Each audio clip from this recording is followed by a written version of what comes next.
Okay. So first thing I've got to do is I've got to correct that drawing to where I can work with it. The transfer I did with the light colored pencil on the back of the actual drawing was just enough to give me the location of the stones and their size relationship. It's not enough to really paint this. So it's worth it to me to take a minute and graphite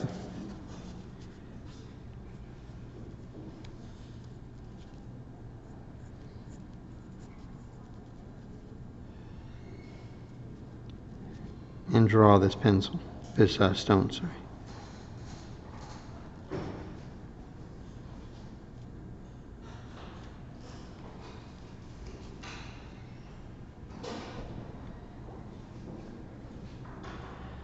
I'm going to want to accentuate the size of these star facets, okay? I gave you an example of a diamond rendering on our homework page. It's one that I quite like. It was done by a student. It's done with a computer. So he had a little bit more flexibility than we have with the gouache. But the way that he captures the values on the stone is very nice. And the way that he makes very large, clean facets for the stars is very much appropriate for this kind of drawing. If I were doing this for a client, I would not even consider drawing this round stone without a template or a drop point compass. But for these purposes, it's fine. I can work with this.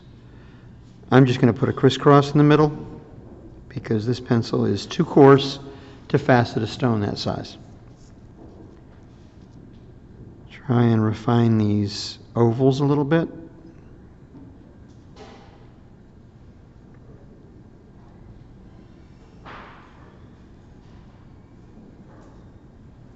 Once again, a general crisscross.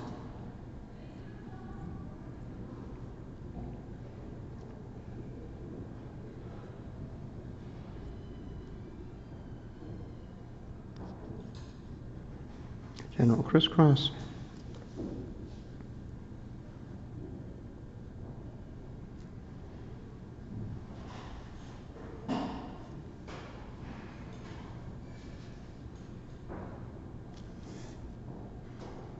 General crisscross.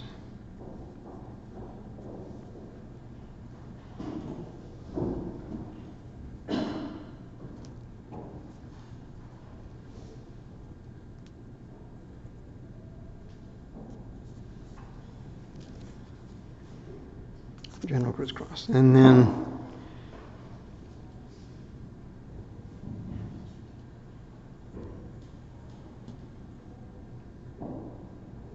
the large pear.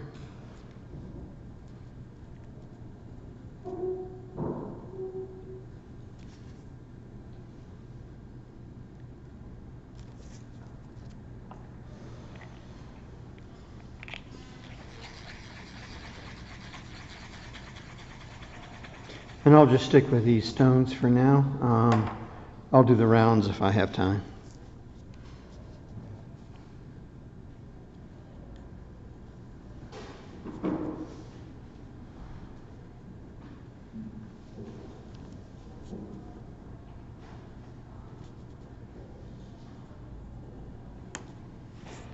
Just sharpened it and broke it. I do have a heavy hand.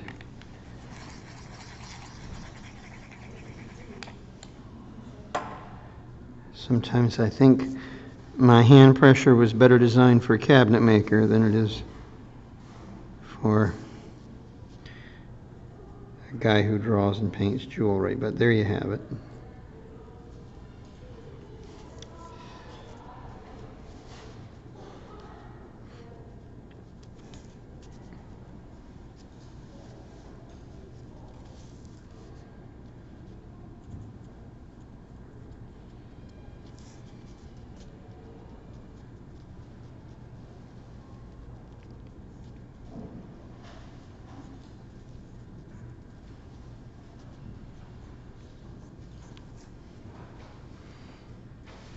something like that, I will clean it up in the paint. Okay, ready for paint. On dark paper, guys, you're going to paint white stones in washes. You're going to start with just a thin wash of white.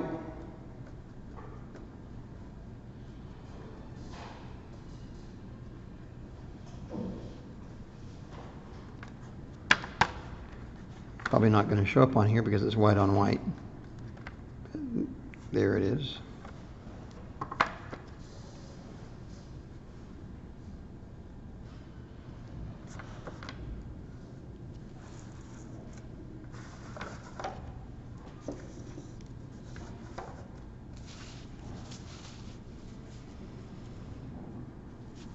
Test my brush stroke a couple times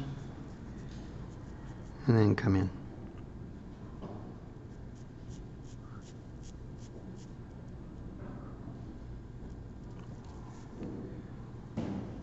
Remember, your brush has a heel and a toe, a heel and a point.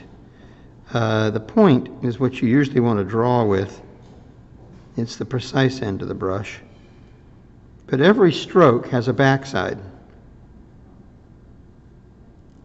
Part of that stroke you're leading in with the brush, and part of that stroke you're following up with the brush. The point is a lot more predictable than the heel or the backside of the brush.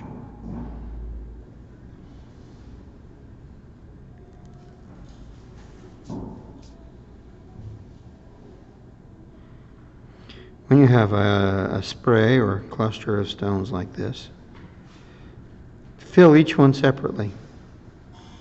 Don't go in and fill in the whole area, because you'll just lose the distinct shapes.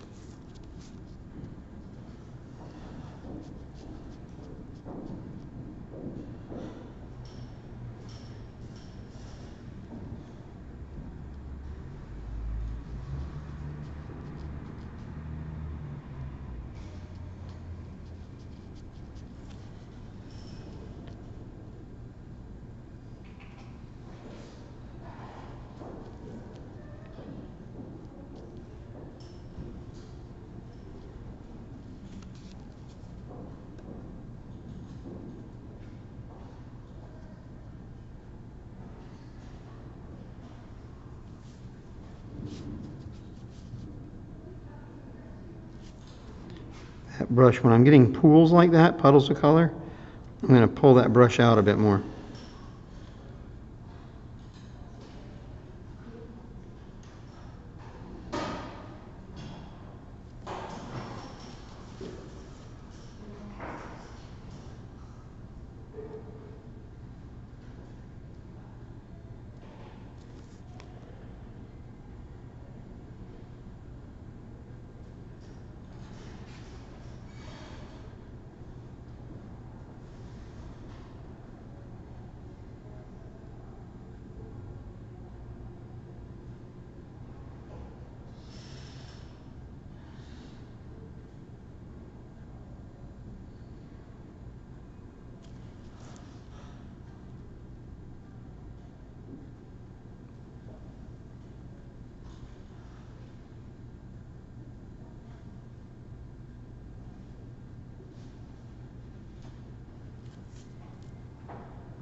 Done.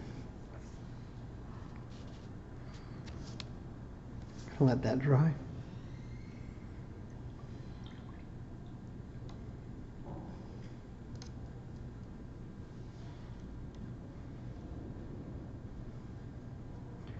And then it depends on the paper. It depends on the stone, the piece. The one thing that always is consistent, and I always try and paint pavilions before crowns, is that there's going to be a tray of light coming in here.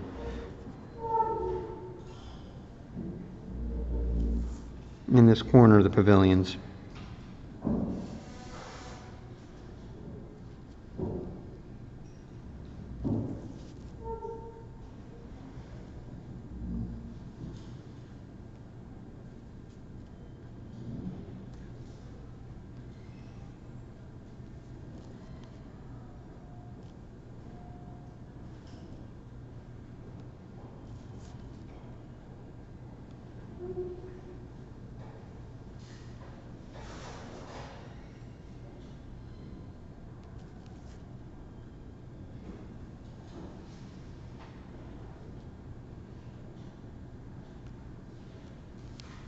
Okay?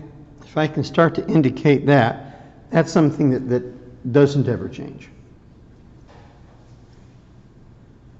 Other variables can change depending on the effect you're going for, but you usually will I'd always start in the pavilion. And I always start with this tray of light. How I choose to fill in the tray of light is up to me.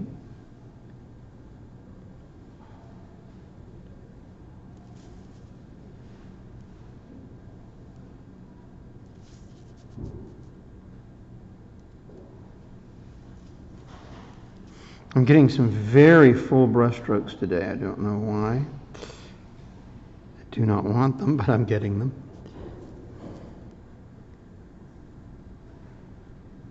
There.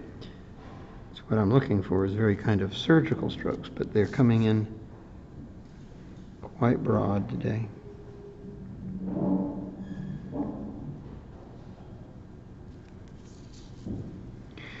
And I always outline the stone specifically on the lower right.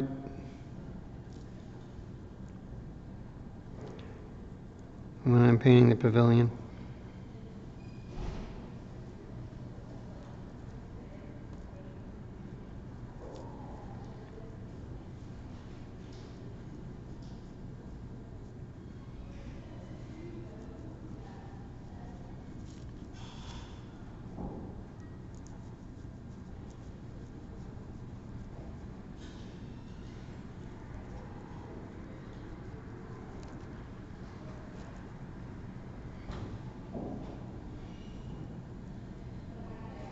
And I can have these kind of vague triangular shapes, that's fine.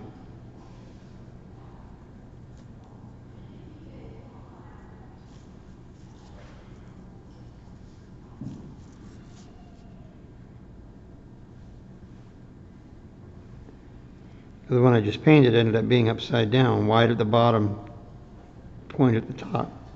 You can get away with that. I don't like having big shapes like that coming all the way down, so I'll usually break it with an implied couple of facets breaking through it like so.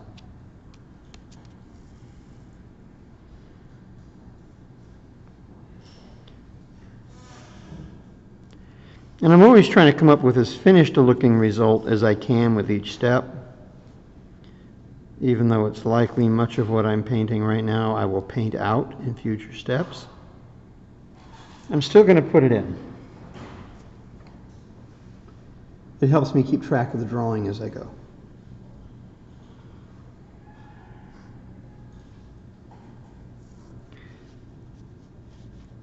This stone I'm not going to outline on the bottom corner because the bottom corner is actually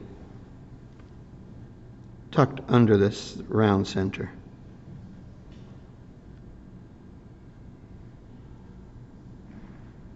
Instead, I'll catch a little bit of this edge here.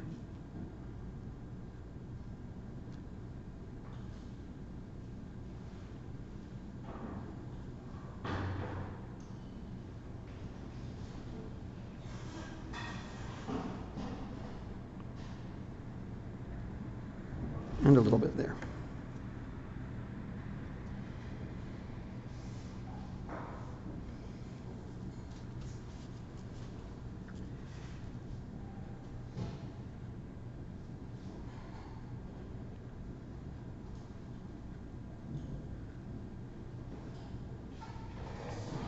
One of the reasons I picked this as a stone exercise is because you have multiple sizes of stones. And as you paint each one of them, they require their own treatment. You can go into a lot more detail on these big pairs than you can on these smaller ovals. And you can get away leaving more things vague and unanswered on these small stones than you can on the big ones.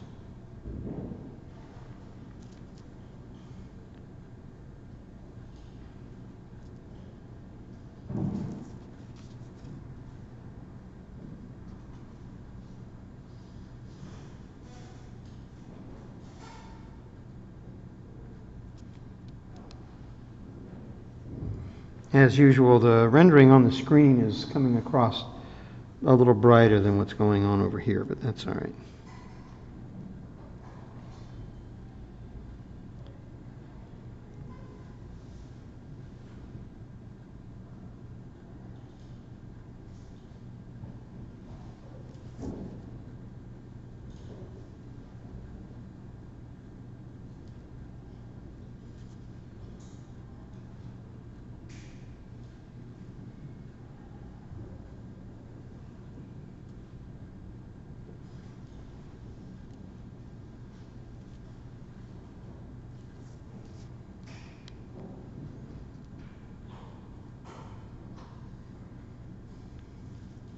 And just by painting these trays of light in the pavilions, we're starting to feel the light in the stones, in the individual stones.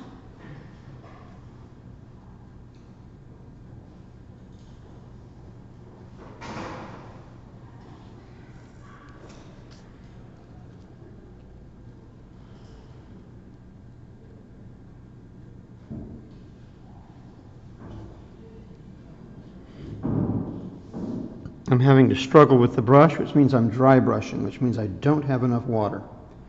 If the paint starts to not flow, add water to your brush and then pull the brush through the paint repeatedly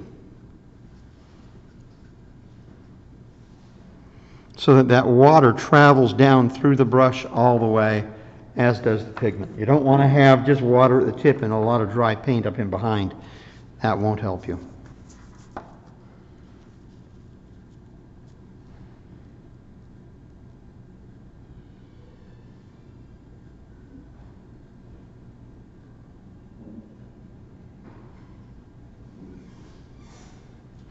It's nice to stop those strokes a little bit shy of the edge because we are going to come across that with a border, the rim of the stone, the girdle.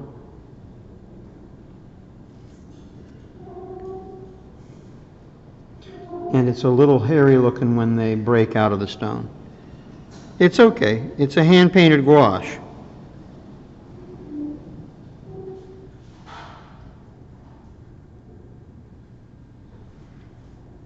As nice as Joe's diamond renderings were, they would be inappropriate for a hand-painted gouache. It's a different feeling.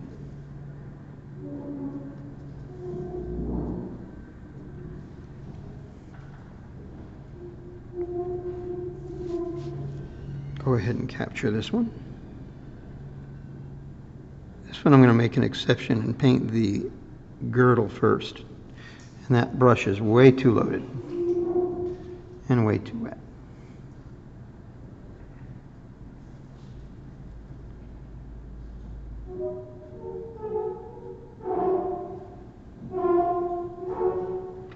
That happens every week, doesn't it? They torture the furniture upstairs. Desks in pain. Maybe chairs.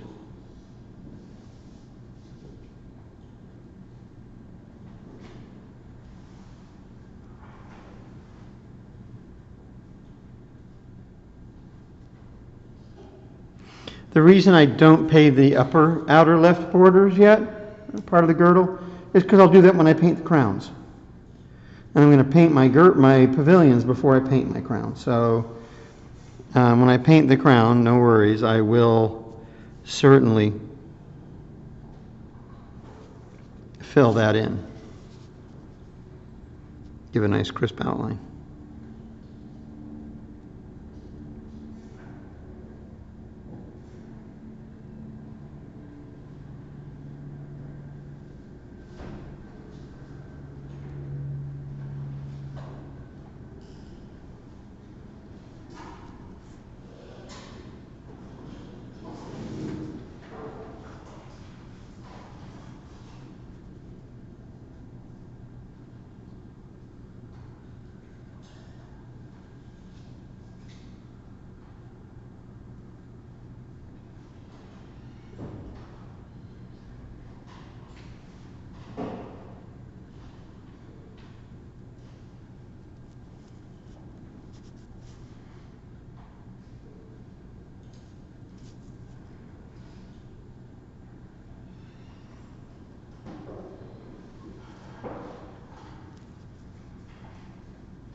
There's a little bit of craziness how this happened down in here. I'm not loving that, but I'm okay with it because I'll be doing more work on it. I'm not done yet. And I have plenty of time to come in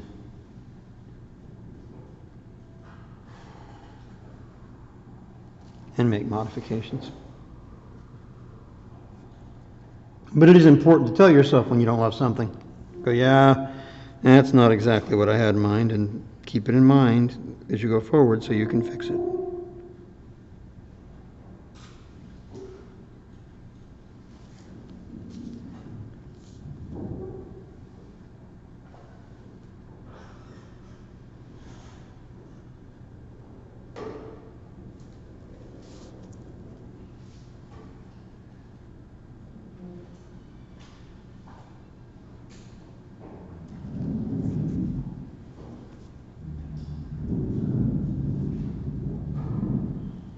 These two parallel lines that I just painted, I don't know if you can see them up there, these two, that's terrible. I can get away with anything but that. Never draw two straight parallel lines. Remember that facets radiate, and two parallel lines is just never going to happen inside of a stone. And it sounds funny, but while the eye doesn't know what does happen in a stone, very few people have a even remotely clear understanding of the faceting pattern of a brilliant cut stone. This scintillating rotation of lines, most people can sense is what happens. And when you do something like two parallel lines as part of a checkerboard, for example, they know it doesn't feel right.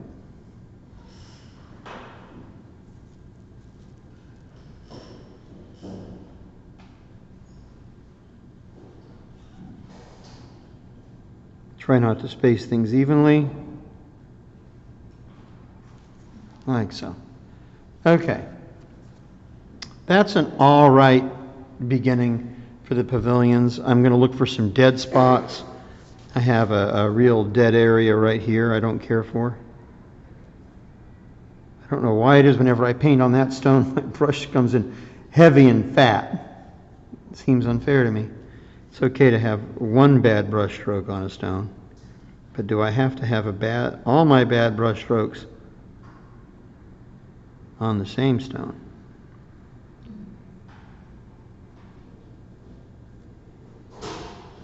Okay. Better. Now, what I have to ask myself is, do these stones need more dark than they have in them? And I think that they do. So the way I'm going to bring that dark in is with washes of neutral tint. I don't want these heavy. Given how dark my paper is, with a brown cast I could mix some brown in with it, but I'm not going to. I'll keep it simple and just use the neutral tint. I will test it on my paper. Normally I would do this on an edge where nobody can see it, but I'll do that and look to see what I think. That might be a little too dark. Water it out some more. When I'm watering out, guys, I am pulling that brush all the way through. I really get the color all the way up into the heel of the brush. I don't just tickle the tip.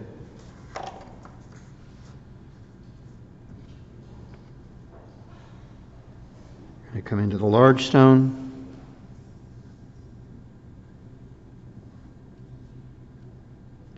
And I'm going to do the same thing in reverse. I'm going to put in triangles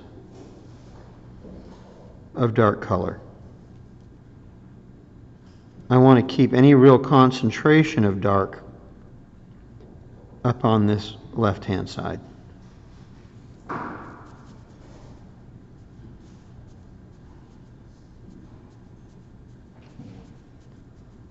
If I feel like it needs it, I can kick back a whole corner like that.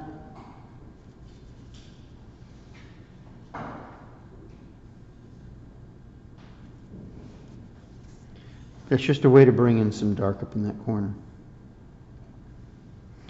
If I want to split up some of these big banks of color of white, I can do that now.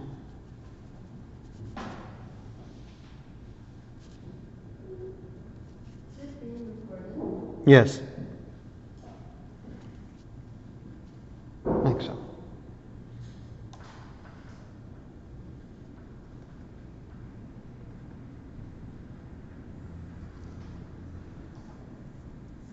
I would prefer not to have these scratchy little lines in here. I'm not going to worry about them because I'm going to paint the crown facets over the top of it, and by the time I do that, they'll hardly be noticeable.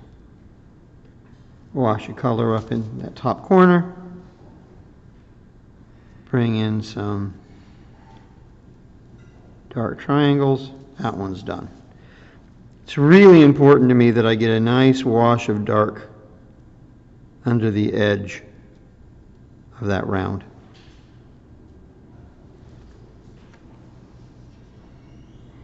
I have a brush that went off in completely the wrong direction, just a wrist jerk. I'm not going to be concerned because once again I haven't painted the crown yet.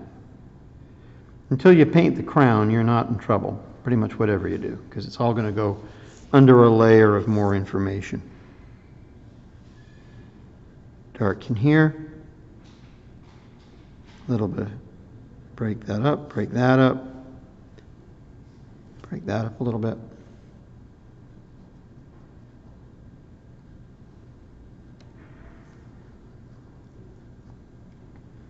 I'm not going to add any dark in the round. I want it to stay lighter than the rest.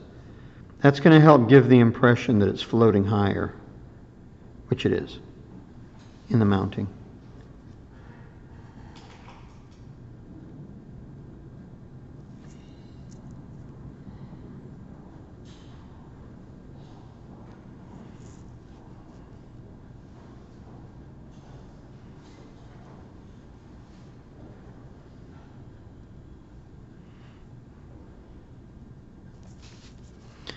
This is the stone with the super crazy pavilion.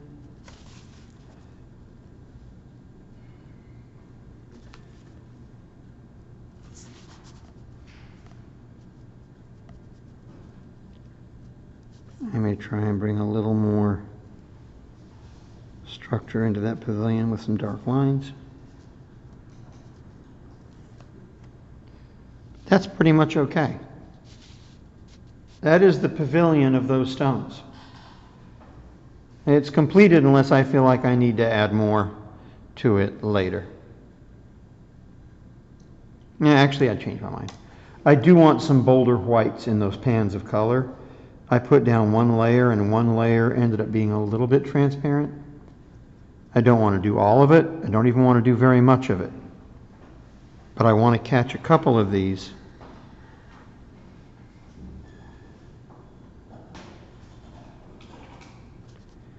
And I want to let them be really quite bright. Brush stroke here, a brush stroke there.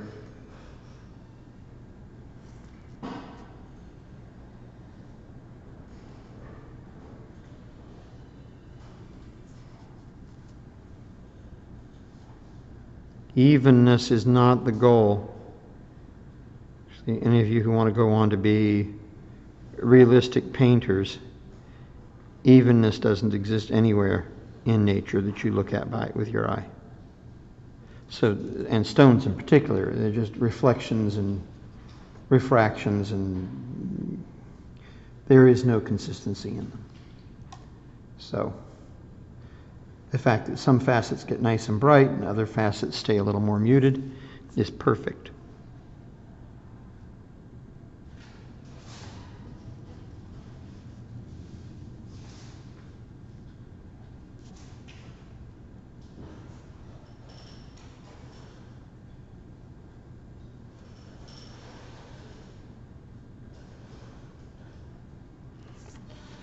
There.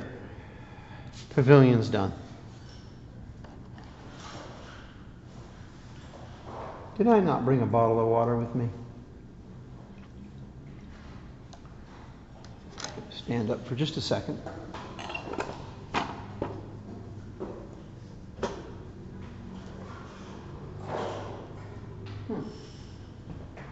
That is strange.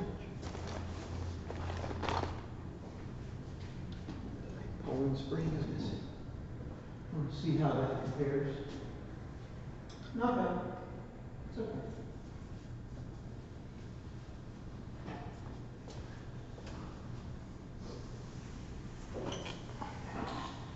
Now it's time for the crown facets.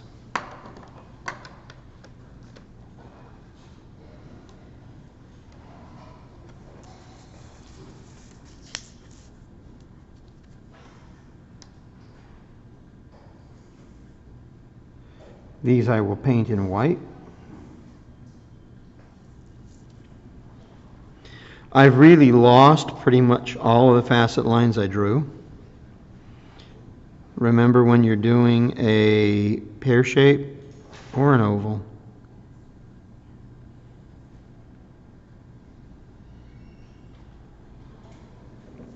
your anchor is a crisscross at the top and a crisscross at the bottom,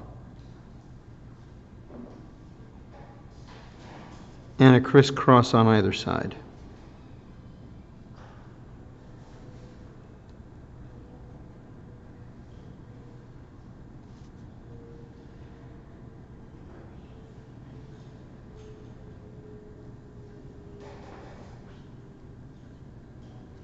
Okay, if you can remember that, then the rest of it is largely connecting dots.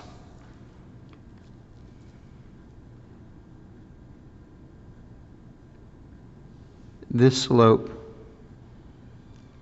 oh wow, dangerous.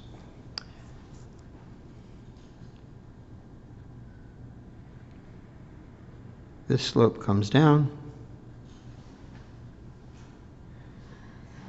and picks up the point of this facet.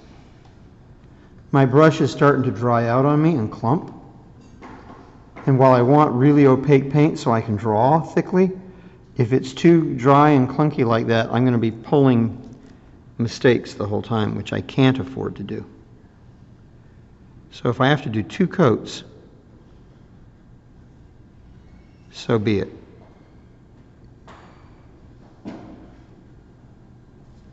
That will come down to here.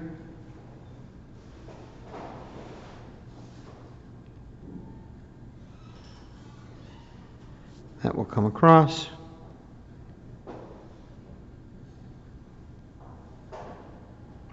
And down. This cuts across like so.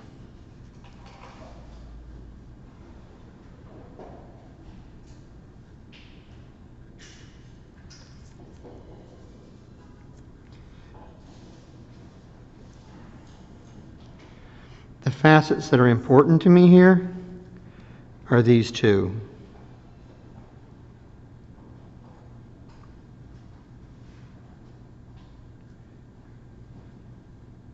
It's important they don't pool together right here. So I'll stop that one a little bit shy of the joint.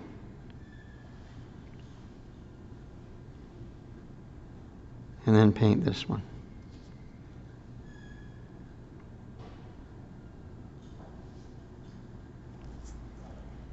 You want them nice and crisp and hard.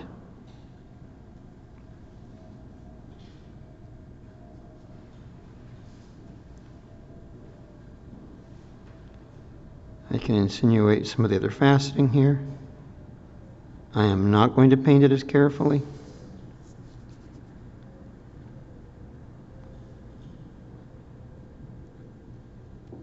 I will pick up this facet because I think I need it, just in terms of value. So shades of light and dark.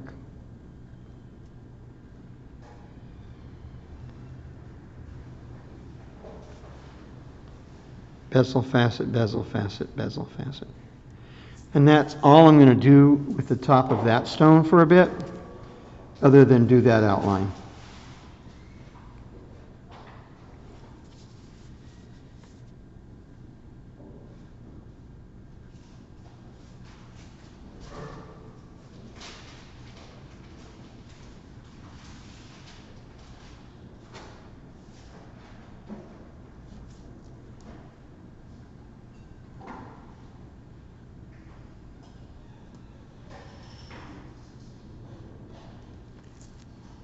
Like so. Okay? and then I will move on to another stone.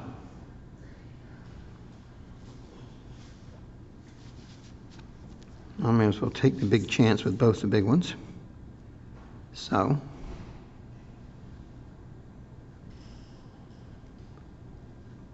crisscross.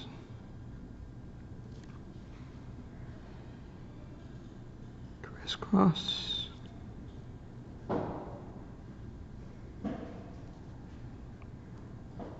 Crisscross.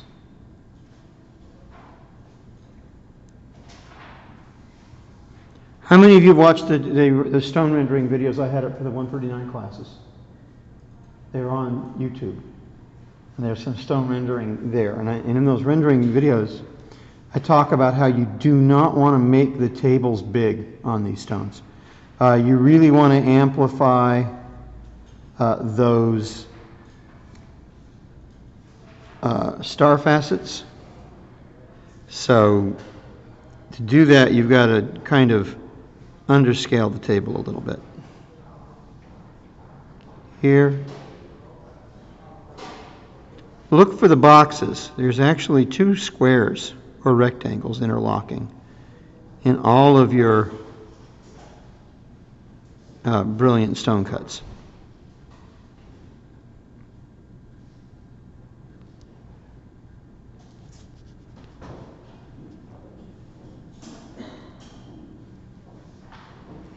That's one of the rectangles.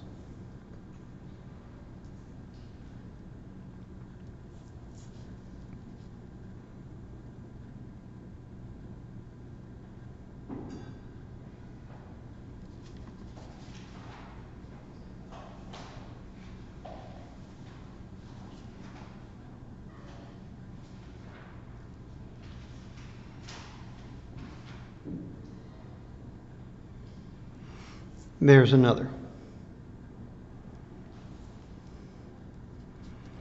And once again, I'll paint in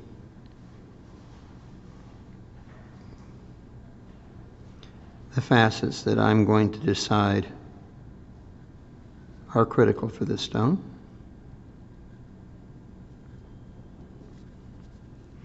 I might add other facets as I go along. What I can't do is take them away. Once you've made a stone facet white like this, there's no way to go kick it back again. So that part of the commitment is done.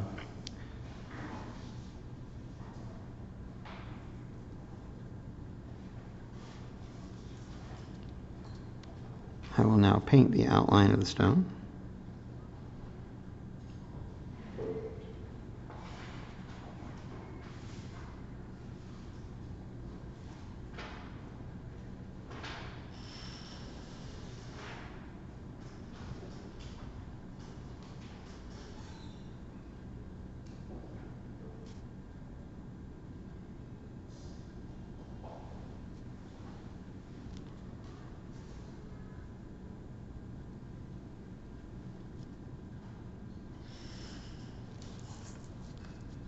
Like so.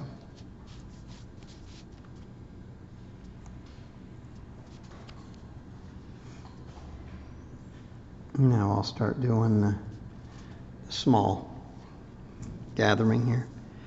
Ovals are faceted the same way.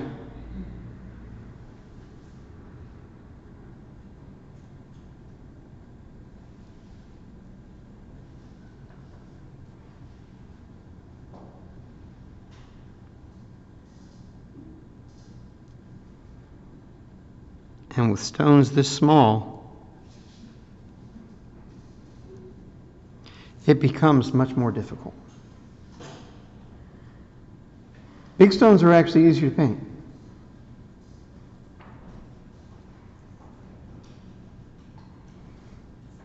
So when you're working small like this, you have to already have a sense, and that brush is just crazy loaded.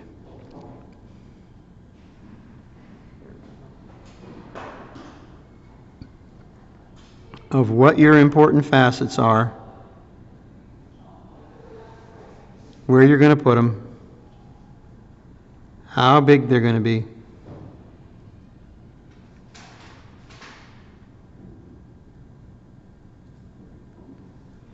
Keep them crisp as you can.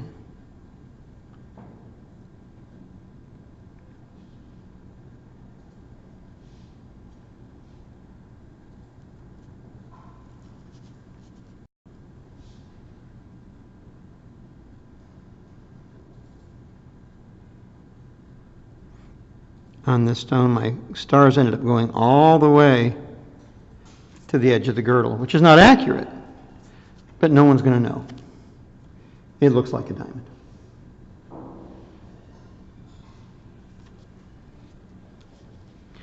Center stone. I like rounds because they're just squares in a square.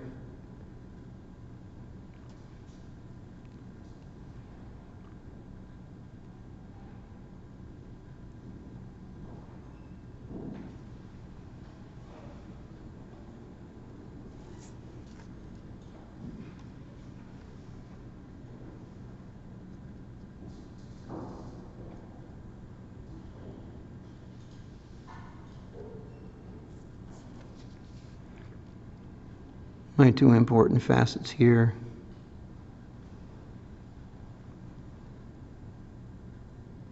Right there.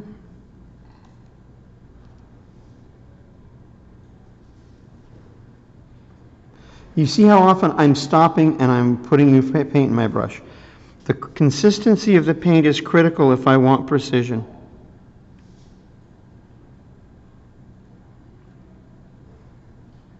If my paint's too clunky or too watery, crumbly,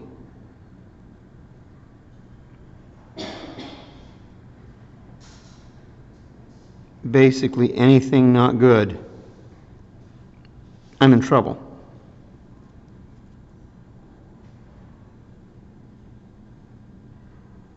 This stone is that small, have to read as precise.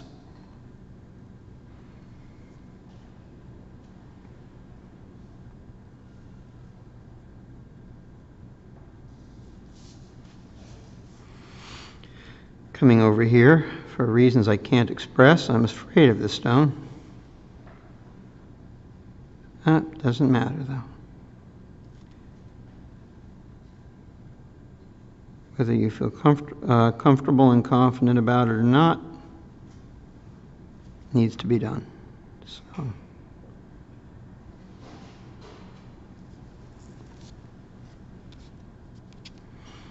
I'll take a minute, get my bearings.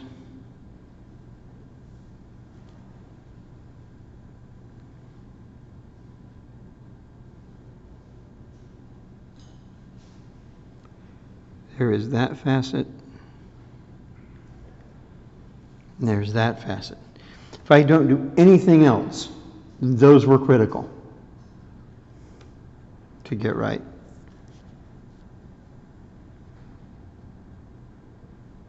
I don't want to give up on getting the rest right, but everything else is a lot less important.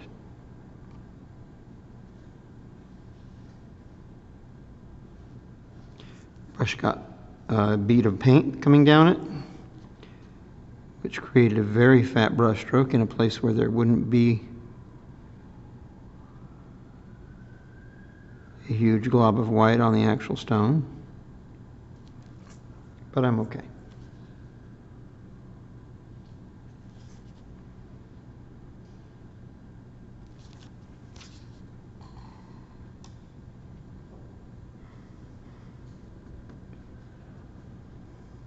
I know we've run past our break. Please bear with me if you can. This stone also has some very strange things going on in it.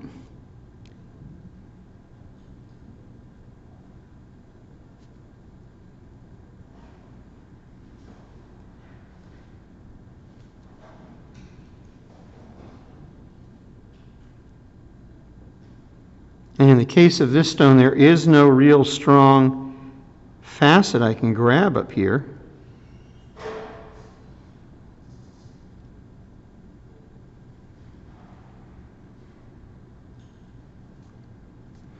Because it's lost underneath the edge of that round.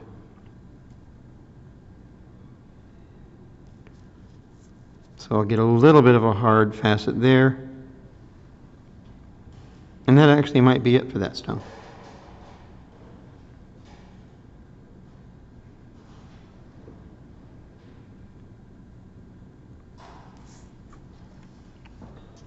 Last stone to paint a pavilion on.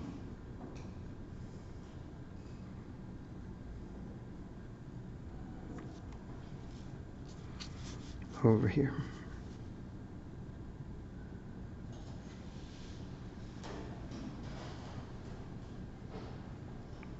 Now I made one brush stroke and I'm already in trouble. I made that crisscross way too close to the girdle and too low. And I'm going to be fighting those decisions for the rest of the time I'm painting the stone.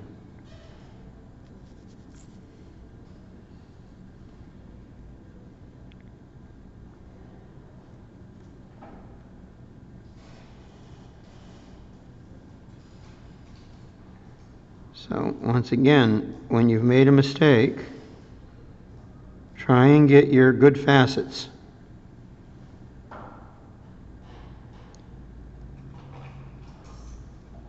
The rendering can forgive a lot if you've got your one or two good clean facets.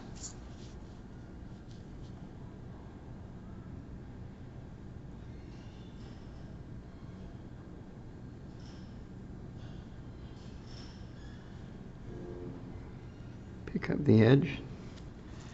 And that's good, okay? So that is the basic thumping, if you will. I'm going to go in and fix some things that I know are really bothering me. I don't like that this has a break in it. I'm going to let it fill in. I actually don't love the shape of that whole point of that stone. I could address some of that when I prong it up.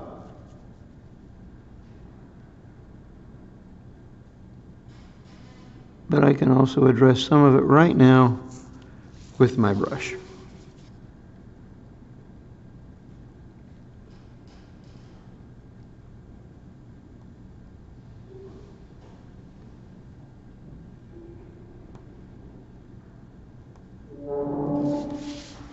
I like that better. The stone at the bottom is my least favorite stone. It has all kinds of issues, which is troubling because it's the first one I did.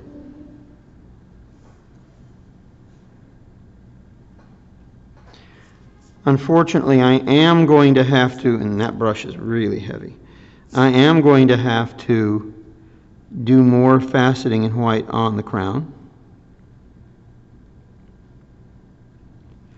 I don't like using an upper girdle facet as a main facet, you know, an important facet, but I'm going to have to. I hope when I hit my head on that camera, it doesn't send everything go crazy. And see, it's just going to, and it's terrible because it's just fading into the dark paint underneath. So even though I decided to do my least favorite thing and capture that, even that effort is being foiled. Sometimes, unfortunately, you get stones that don't want to be painted.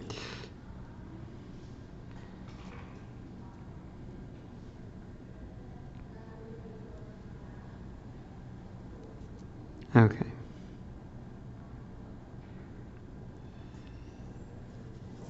Going to pull some more crisp lines toward the center of the stone to try and clean some of that mess up.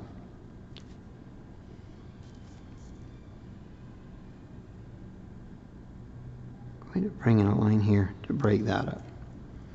Okay, that may be the best I can do on the crown on that stone. The last thing I'm going to do on all of these is the dark facet on the crown. To get a full feeling of transparency, you have to have a dark facet on the crown. You don't want it to be remarkably darker than the rest of the stone, otherwise it looks really funny. So water the black out, the neutral tint out, to where it's not going to screen. And these facets are as important in their own right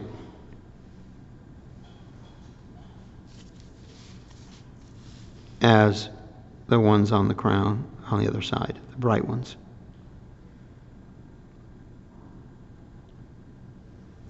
Nice and crisp.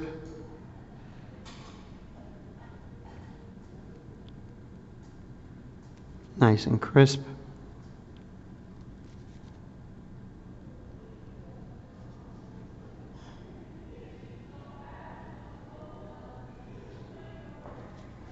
How much dark I'm going to put in is going to depend on how successful the painting of the original pavilion was. If it needs a lot of help, I'll put in more facets. That's not bad.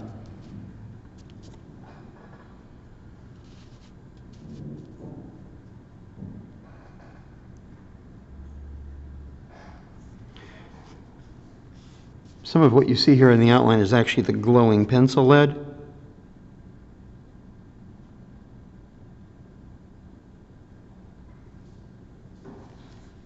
There.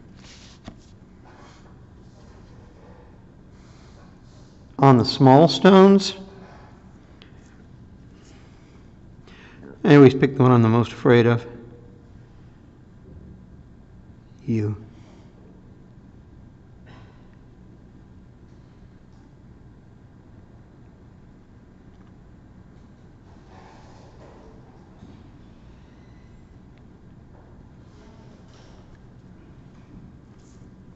It's enough.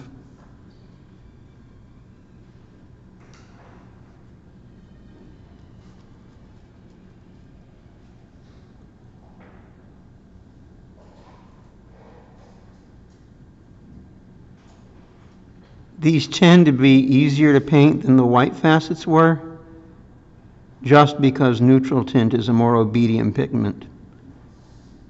The transparent watercolor in neutral tint tends to make a very crisp line, so it makes establishing facets a little easier.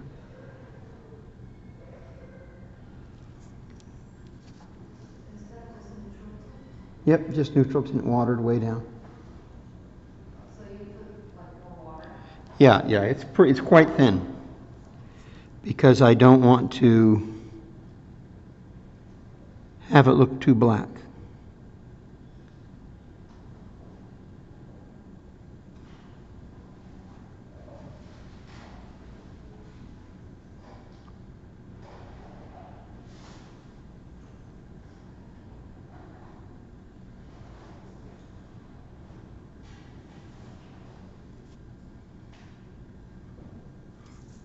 I had an unfortunate incident here, which I'll have to actually come back with white paint and fix. I don't like doing that. By the way, I saved these for last because it's hard to judge where to put them until you have the rest of the stone painted.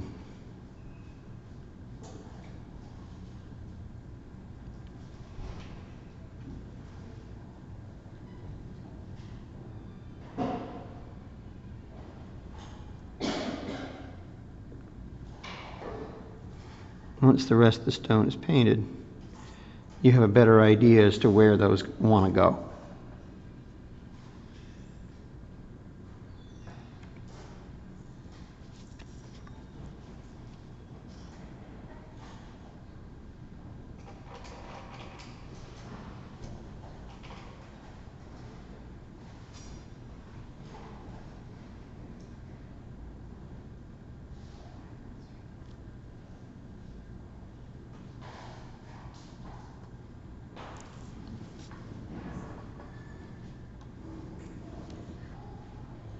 If you trace these lines around, you find that they don't really line up properly with faceting pattern. It's okay.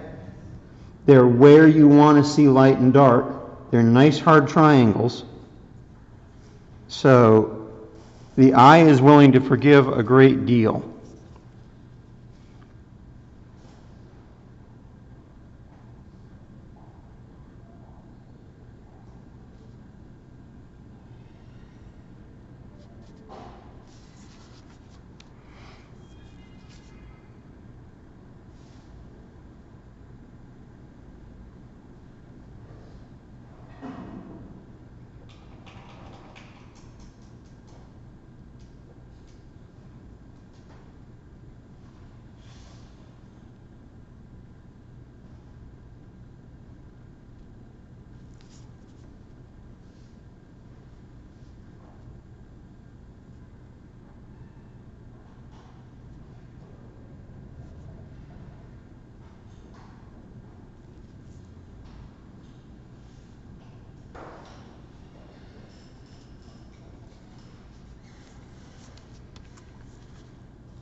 Okay.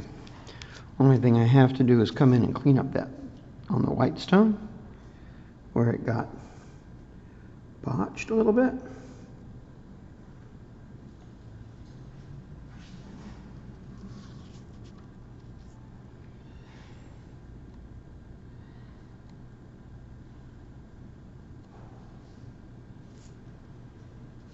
Like that. And that's done, really.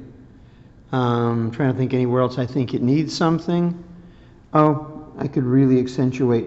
If some of the, you really want those highlight crown facets to be really, really, really, really, really, really bright. So if you have some or one that's kind of soft and matte, gray, now is when you would come in and re-emphasize it.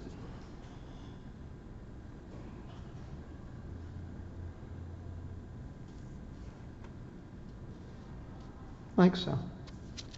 And that's good enough. I will stop the video here.